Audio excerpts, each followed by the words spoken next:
श्रीमद् भागवत कथा भाग 136। मिहिर नंदिनी नंदनंदनो गुरु गणेश गौरीश वातजः सफरि जातिका कुक्षि रत्नकम शुक सुदेश्वरम सर्वक्षक्षये। तृतीय स्कंद अध्याय 12। इस कहानी के संदर्भ में हमारी मनुस्मृति और बाकी धर्म ग्रंथों में भी विचार आते हैं। वहाँ लिखा है कि ब्रह्मा जी सृष्टि के निर्माता हैं और वे भी जब भगवान की माया द्वारा प्रभावित हो जाते हैं तो हम जैसे साधारण लोगों पर तो उसका प्रभाव होना स्वाभाविक है। इसलिए अपने मन को बहुत बचा कर रखो, ये मन ही ब्रह्मा जी हैं। अतः हमारे शास्त्रों में कड़े शब्दों में लिखा हुआ है, चाहे लड़का हो या लड़की, भाई हो या बहन, पिता हो या पुता पुत्री क्यों न हो, किसी भी परिस्थिति में कभी भी एकांतवास में न रहें। दूसरा शरीर धारण करने के बाद ब्रह्मा जी फिर से जगत की सृष्टि में लग गए। जब वे विचार कर रहे थे कि इस जगत की रचना विस्तार किस प्रकार करना चाहिए तो उन्हें उनके मुंह से 4 वेद प्रकट हुए, ऋग्वेद, यजुर्वेद, सामवेद, अथर्ववेद। इनके साथ ही उपवेद न्याय शास्त्र होता है। ऋग्वेद के ऋषि अधर्व्यु, यजुर्वेद के ऋषि उद्गाता, सामवेद के ऋषि तथा ब्रह्मा अथर्ववेद के ऋषि भी प्रकट हुए। इनके द्वारा कर्म, यज्ञ, धर्म, चारों आश्रम, इनकी वृत्तियों का निर्माण भी ब्रह्मा जी के द्वारा हो गया।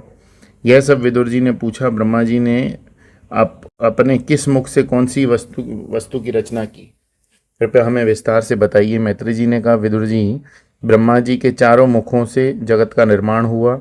इस प्रकार पूर्व मुख से ऋग्वेद, आयुर्वेद शास्त्र अर्थात हवन करने वाले का कर्म, 2 यज्ञ, धर्म का प्रथम चरण विद्या, ब्रह्मचर्य, आश्रम और उसकी वृत्तियों आदि तथा भू नामक व्याहृति का निर्माण हुआ। दक्षिण मुख से यजुर्वेद, ईज्या, अधर्व्यू का कर्म, धनुर्वेद को यज्ञ धर्म का द्वितीय चरण, दान, गृहस्थ आश्रम, उसकी जीविका के विभिन्न साधन और वृत्तियां, त्रयी विद्या तथा भूय नामक व्याहृति का उत्पन्न हुई। पश्चिम मुख से सामवेद, स्तुति, गंधर्ववेद, 2 यज्ञ, धर्म का तृतीय चरण, वानप्रस्थ आश्रम तथा उनकी वृत्तियां, खेती और व्यापार की विद्या तथा स्व नामक व्याहृति का निर्माण हुआ। उत्तर मुख से अथर्ववेद, स्थापत्य वेद, प्रायश्चित आदि कर्म, 2 यज्ञ, धर्म का चतुर्थ चरण, संन्यास आश्रम और उसकी वृत्तियां, दंड नीति तथा मह नामक व्याहृति का निर्माण हुआ। इसके अतिरिक्त ब्रह्मा जी के हृदय में से ओंकार का प्रकट हुआ। सभी वर्ण, सप्त स्वर भी ब्रह्मा जी के अंगों से ही प्रकट हुए। इस प्रकार सृष्टि में जितने भी मंत्र, शब्द मंत्र इत्यादि, वे सब ब्रह्मा जी से ही निकले हुए हैं। अपना कोहरा वाला शरीर छोड़ने के बाद ब्रह्मा जी ने दूसरा शरीर धारण कर पुनः सृष्टि की रचना का संकल्प किया और ये देखा कि उनके द्वारा उत्पन्न पुत्र, मरीचि आदि ऋषि सृष्टि को बढ़ाने में योगदान नहीं दे रहे हैं, तो उन्होंने तपस्या द्वारा अपने शरीर को 2 भागों में विभक्त कर दिया। दाहिना भाग पुरुष हो गया जिसका नाम हुआ मनु, और बायां भाग स्त्री हो गया जिसका नाम हुआ शत्रुपा। ब्रह्मा जी का नाम है क और इसके मनु शत्रुपा बने हुए हैं, इसलिए शरीर को काम कहते हैं। इन दोनों के द्वारा मिथुन धर्म स्त्री पुरुष के सहयोग से सृष्टि की वृद्धि होने लगी। इन दोनों के 5 संतानें हुई, 2 पुत्र प्रियव्रत तथा उत्तानपाद एवं 3 पुत्रियां आकुति, देवहूति, प्रसूति। इनका विवाह 3 प्रजापतियों से हुआ, रुचि से आकुति का, कर्दम से देवहूति का तथा दक्ष से प्रसूति का। इन तीनों कन्याओं के वंश का ही विस्तार यह संसार है। 4 मुख वाले ब्रह्मा जी हमारा अंतःकरण चातुष्ट, हम सभी के सभी अपनी सृष्टि के ब्रह्मा जी ही हैं। यहाँ वर्णन आया कि उन्होंने सृष्टि का निर्माण अपने संकल्प से किया। हमारे संसार की उत्पत्ति भी संकल्प से ही होती है। यदि हमने किसी वस्तु को देखा और शांत रहे तो कुछ नहीं देखा, लेकिन यदि देखने के बाद कुछ संकल्प आ गया तो वहीं खेल शुरू हो जाता है।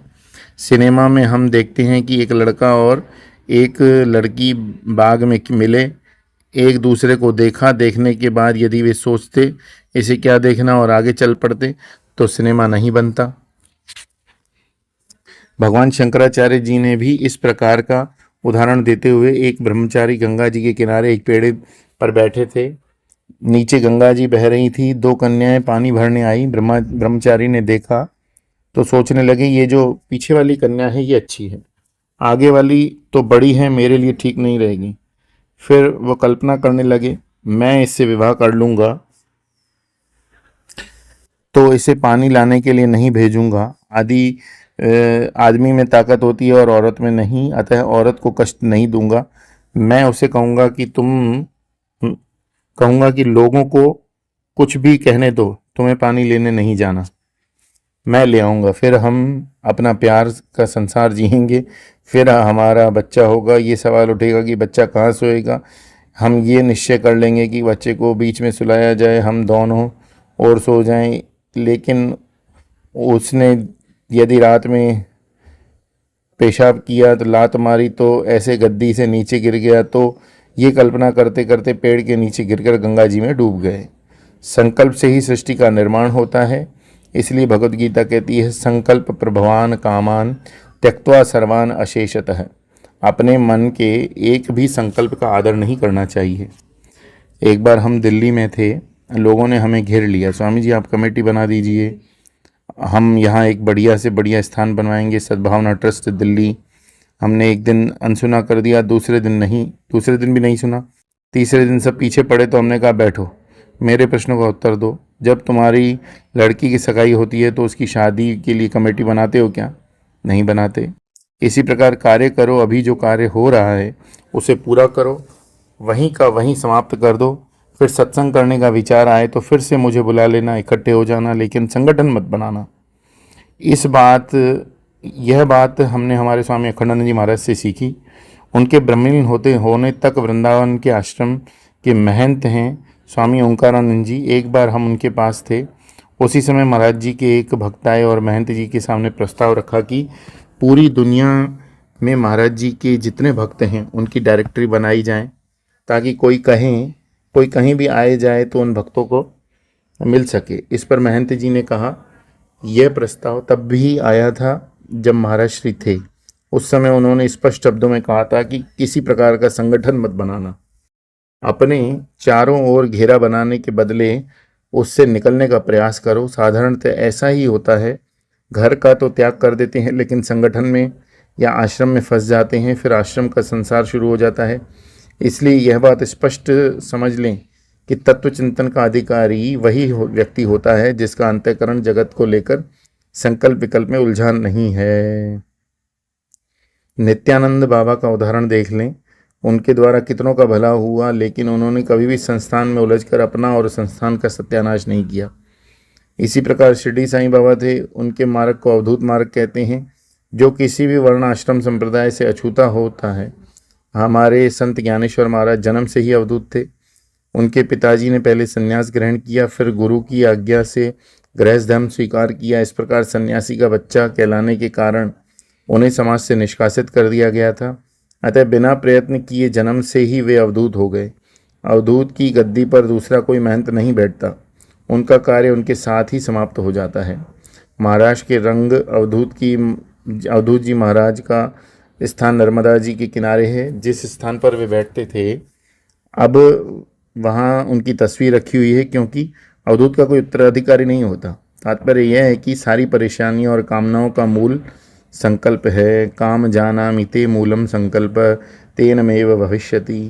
हे काम, मैं जानता हूँ तुम्हारा मूल संकल्प है, तुम्हारा मूल संकल्प में है। इसलिए सभी लोग पहले विचार करते हैं कि अमुक कार्य करना चाहिए, हो गया संकल्प, फिर 10 बार उन्हें संबंध में विचार करके संकल्प को याद खाद पानी देते और पोषण करते हैं। जैसे जैसे हम संकल्प का पोषण करते जाते हैं वैसे वैसे हमारी कामना तगड़ी होती जाती है। भगवत गीता के 2 अध्याय में इसका वर्णन आया है।